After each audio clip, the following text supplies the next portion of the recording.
Hello guys, today I'm making some Italian ricotta cheese balls that are super fluffy. They're awesome as a second dish or as an appetizer or with pasta, whatever you prefer. Shall we? Let's do it. Start with some good quality ricotta. Make sure you drain the ricotta from the excess of water.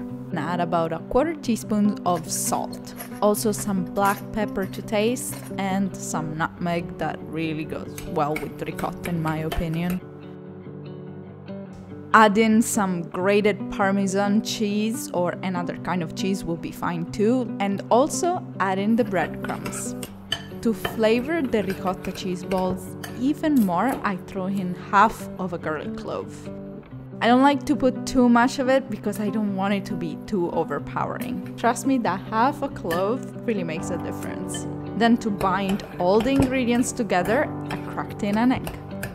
Give it a nice mix and drop in some basil leaves. Alright, now we're ready to make the ricotta cheese balls, or how we would call it in Italy, polpette.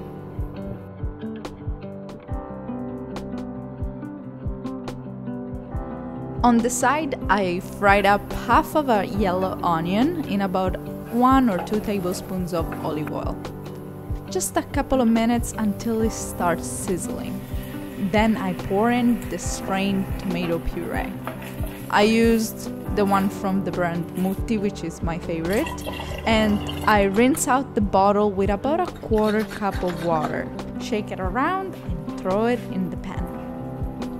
I salt the sauce with about 1/4 teaspoon of salt, but you may need to add a different amount of salt depending on the sauce you use. Alright, so the sauce is sizzling, we're ready to throw in the ricotta balls. Let's do it!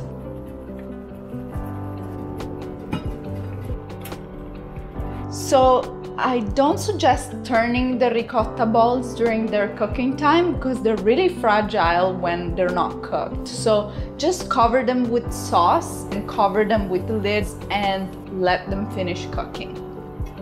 I cook everything for 15-20 minutes at low to medium heat. For the last 10 minutes of the cooking time, take the lid off and let the sauce reduce a bit. Now the ricotta balls should be ready, so we're ready to serve them. Add in some more fresh basil and enjoy. They're so fluffy and cheesy. Well, that's it for this video. I hope you guys enjoyed it. If you did, leave it a big thumbs up and also don't forget to subscribe because I post new weekly recipes. Bye bye!